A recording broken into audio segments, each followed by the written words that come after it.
Mister Keshav Kumar Dubey ने सवाल पूछा है कि ये कीजिए सही शब्द है या कीजिए। अब जाहिर है कि कीजिए सही शब्द सही शब्द के शब्द तो कीजिए है। यानी एक होती है स्टैंडर्ड भाषा ये कीजिए ही लिखा जाता है। लेकिन पोइट्री में देखिए ऐसा है ना कि पोइट्री में उतने ज़्यादा रिटन भाषा के शब्द चलते नहीं, हर हर जगह नहीं चलते हैं। कहीं कहीं पर उनमें कुछ थोड़ी बहुत तब्दीली करना पड़ती है, थोड़े बहुत चेंज हो जाते हैं। तो कीजिए शब्द कहीं कहीं पर शायरी में इस्तेमाल होता है, लेकिन शायरी में वहाँ इस्तेमाल होता है जहाँ पर वो ज़रूरत होती है, शायरी के हिसाब से उसकी ज़रूरत होती है। अब आपने जिस जिस शेर में कीजिए पढ़ा होगा, ये याद कीजिए कि जिस शेर में आपने कीजिए पढ़ा है, अगर उसकी वहाँ पर आप कीजिए की जगह जगह पर कीजिए लिख दीजिए और फिर उसे पढ़िए, तो आपको लगेगा कुछ अटपटा सा लगेगा। तो ये शायरी की ज़रूरत है। शेर में कहीं पर ज़रूरत है कि कीजिए की जगह पर कीजिए इस्तेमाल किया जाए, तो कीजिए इस्तेमाल कर लिया जाता है। वैसे प्रोज लिखने में यानी गद्य की भाषा में तो कीजिए शब्द है, यही लिखा जाता है। कीजिए सिर्फ शायरी में, और वो भी जहाँ पर ज़रूरत हो वहीं इस्तेमाल किया जाता है। जैसे बहुत सारे शब्दों में थोड़ा बहुत फेरबदल हो जाता है। जैसे पर की जगह पे इस्तेमाल होता है, बहुत से शेरों में पे इस्तेमाल होता हुआ देखा होगा। वहाँ पे जबकि शब्द होना चाहिए पर, लेकिन पर वहाँ पर शायरी के हिसाब से ठीक नहीं बैठ रहा है, इसलिए वो पे कर दिया जाता है।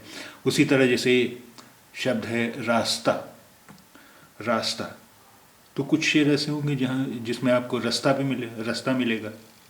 उस तरह शब्द है ज़मीन, लेकिन बहुत सी जगह आपको ज़मीन मिल जाएगा। आसमान, उसकी जगह आसमां मिल जाएगा आपको। अच्छा, एक सवाल आपका दुबे जी का ये है कि एक जैसी आवाज़ वाले जो शब्द हैं उर्दू में, वो हम कैसे समझें कि कहाँ पर कौन सा शब्द इस्तेमाल किया जाएगा। जैसे अलिफ और ऐन ही है, तो देखिए अलिफ ये दोनों ही कहीं कहीं पर आ की आवाज़ देते हैं, हिंदी का आ है। तो उसका कारण ये है कि अब यहाँ पर दो शब्द हैं, और आप जानते हैं कि उर्दू में अरबी भाषा के भी काफ़ी शब्द हैं, और अरबी भाषा लेकिन अरबी भाषा के जो जिन्हें हम ये समझते हैं कि उनकी आवाज़ एक जैसी है, लेकिन वो आवाज़ एक जैसी नहीं होती है। अब जैसे बहुत सी जगह पे आ के लिए अलिफ का इस्तेमाल होता है, अरबी में भी इस्तेमाल होता है, ये अरबी में भी है शब्द, हिंदी में। लेकिन ऐन जो है, ऐन, इसके लिए हिंदी में कोई शब्द नहीं है, हिंदी में कोई शब्द नहीं है। तो उसकी वजह से हुआ ये कि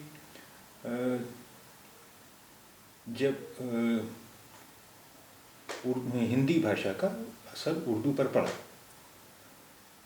उर्दू पर पड़ा, तो अब हिंदी में ऐन के लिए कोई अक्षर था नहीं, तो वहाँ पर जो अलिफ के लिए इस्तेमाल कर रहे हैं वही हम उर्दू में इस्तेमाल करने लगे। जैसे यहाँ पर आ इस्तेमाल करते हैं तो आ ही इस्तेमाल करने लगे, जबकि अरबी भाषा में दोनों अक्षर अलग अलग हैं और दोनों की आवाज़ें भी अलग हैं।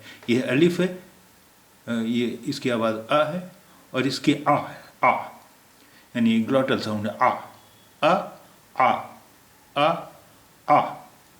अब इस आवाज़ के लिए कोई हिंदी में अक्षर नहीं है, तो इसलिए आ से ही हम दोनों का काम लेने लगे। अच्छा, अब आपका ये सवाल है कि हम कहाँ पर कौन सा इस्तेमाल करें शब्द। अच्छा, तो देखिए ये एक भाषा से जब दूसरे भाषा में शब्द आते हैं, और अगर उसके लिए आवाज़ साउंड नहीं है, तो हम उस आवाज़ का जो करीबी साउंड होता है उससे लिखने लगते हैं, उससे प्रोनाउंस करने लगते हैं। अब जैसे हिंदी में ही देखिए आप,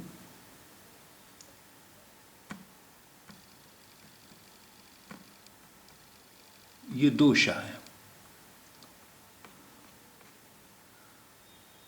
ये एक ये शाह है और एक ये शाह है, एक ये शाह है, ये शाह है, यहाँ भी ये शाह है। अब अच्छा देखिए ये रे, ये रे से लिखा है, ये रा से लिखा है। अब जिसने अच्छा इन दोनों ये दोनों शाह जो हैं, इन दोनों की आवाज़ें अलग अलग हैं, लेकिन अब हम वो आवाज़ें भूल चुके हैं या वो हम उनका हम इस्तेमाल नहीं करते हैं, इस्तेमाल बंद कर दिया है। लेकिन हम जिस शब्द में जहाँ पर ये शाह इस्तेमाल करते थे वहाँ पर ये शाह इस्तेमाल करते हैं, जहाँ पर ये शाह इस्तेमाल किया जाता था वहाँ पर ये शाह इस्तेमाल होता है, आज भी इस्तेमाल होता है। तो उससे होता ये है कि अब जिसने ये शब्द लिखा हुआ नहीं देखा है, ये शब्द लिखा हुआ नहीं देखा है, तो वो कंफ्यूज हो जाएगा, समझ नहीं पाएगा कि कौन सा शाह कहाँ पर इस्तेमाल करें, क्योंकि दोनों का उच्चारण हम एक ही तरह से कर रहे हैं, इसलिए वो समझ नहीं पाएगा। अगर उसने ये शब्द लिखा हुआ नहीं देखा है तो वो समझ नहीं पाएगा कि कहाँ पर ये शाह इस्तेमाल होगा और कहाँ पर ये शाह इस्तेमाल होता है। इस बारे में हम अपनी एक series learn Hindi through Urdu bracket में 2020, ये एक हमारी सीरीज़ है हिंदी से उर्दू सीखने की। इसमें हम इस विषय में विस्तार से बता चुके हैं, तो आप वहाँ देख सकते हैं। लेकिन अब आपने चूँकि सवाल पूछ लिया है और हम आपको यहाँ बता रहे हैं, तो शॉर्ट में हम आपको बता दें कि इसी तरह के और भी अक्षर हैं, आपको भी पता होगा और भी अक्षर हैं, जैसे ते और तोय। तो हिंदी में अब अरबी में ये दोनों आवाज़ें हैं, ये आवाज़ हमें बताई नहीं गई, क्योंकि ये इस्तेमाल नहीं होती। यानी जहाँ पर ये है उर्दू में, अरबी में जिस स्पेलिंग से लिखे जाते थे, जो अक्षर जो शब्द ते से लिखा जाता था वो ते से ही लिखा जाता है, जहाँ पर तो इस्तेमाल होता था वहाँ तो ही इस्तेमाल होता है। लेकिन इनका प्रोनाउंसिएशन अब हम वो नहीं कर पाते हैं जो अरेबिक में है। अब हिंदी उर्दू वाले वो प्रोनाउंसिएशन नहीं करते हैं जो कि अरेबिक में है। तो इसलिए किस अक्षर में कहाँ पर ते है, कहाँ पर तोय है, ये हम तब तक नहीं समझ पाएंगे जब तक कि हम वो शब्द लिखा हुआ न देखें। उसकी वजह ये है कि इस अक्षर का जो असली प्रोनाउंसिएशन, जो अरेबिक प्रोनाउंसिएशन है, उस प्रोनाउंसिएशन से कोई बोलता नहीं है, और जब बोला नहीं जाता है तो अब समझते भी नहीं है, क्योंकि तोय को भी हम ते की तरह ही बोलते हैं उर्दू में। तो इसलिए अगर हमने कोई शब्द पहले लिखा नहीं देखा है कि कहाँ पर ते इस्तेमाल हुआ है, कहाँ पर तो इस्तेमाल हुआ है, तो हम ये नहीं समझ पाएंगे। इसलिए ये चीज़ तो आपको पढ़ने से आएगा। आप जितना ज़्यादा पढ़ेंगे, अखबार पढ़ेंगे, किताबें पढ़ेंगे और पढ़ेंगे, तो जितना ज़्यादा पढ़ेंगे उतना ही ज़्यादा आपको ये अंदाज़ा हो जाएगा शब्दों का कि कहाँ पर ते इस्तेमाल हो रहा है, कहाँ पे तो इस्तेमाल होगा।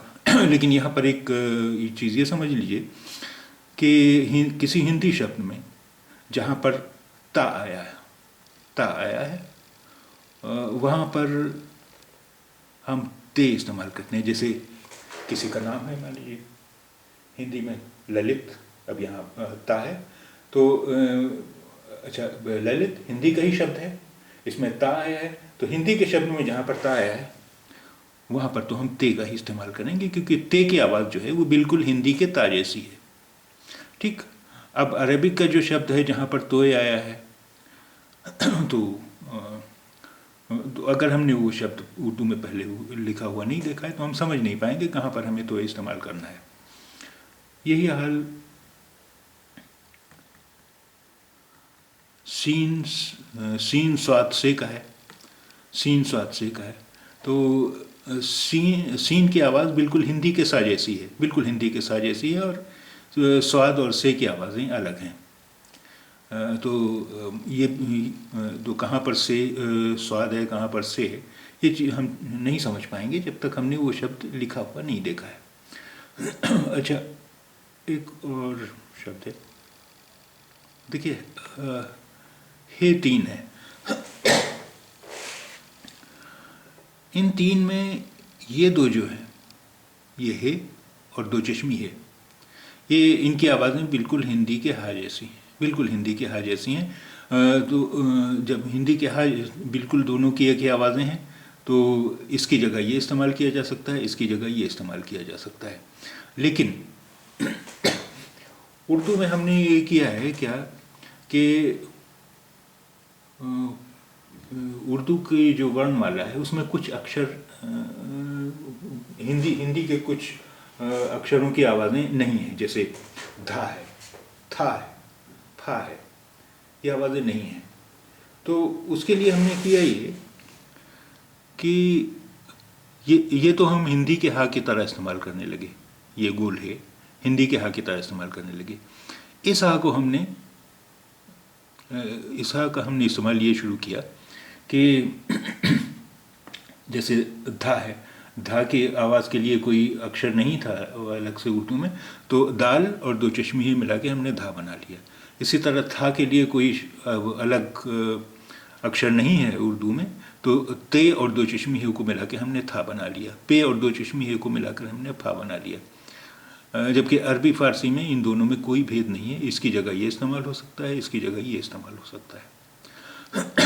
अच्छा, ये हा जो है ये अरबी भाषा का है, इसकी आवाज़ है हा, ये हा, हा, हा, हा। तो हिंदी में जहाँ पर हा इस्तेमाल हुआ है वहाँ पर हम ये इस हा का, इस हे का इस्तेमाल करेंगे, ये गोल वाला हे है। और इसकी आवाज़ अलग है, तो जिस शब्द में हे का इस्तेमाल किया गया है वहाँ पर हम इसका ही इस्तेमाल करेंगे। इसी तरह फिर ज़ाल, ज़े, ज़्वाद, ज़ोए, अब इन चारों की आवाज़ों के लिए हमारे पास अलग अलग अक्षर नहीं है। हिंदी में भी हिंदी में तो कोई भी अक्षर नहीं था, तो इन आवाज़ों के लिए हमने किया ही है कि जा के नीचे बिंदी रख देते हैं और उस तरह हम बना लेते हैं। जैसे जहाज़ में पहले जा है, फिर चूँकि अब आखिर में ज़ा की आवाज़ है, तो आखिरी जा जो है उसके नीचे हम बिंदी रख लेते हैं, इसलिए उसे पढ़ लेते हैं जहाज़। तो लेकिन स्वाद और ज़ोए, ज़ाल, इनसे जो शब्द हैं अरबी में, जब तक हम उन्हें लिखा हुआ नहीं देखेंगे तब तक हम समझ नहीं पाएंगे कि कहाँ पर ज़ाल इस्तेमाल होना है, कहाँ पर स्वाद इस्तेमाल होना है, या कहाँ पर ज़ोए इस्तेमाल होता है।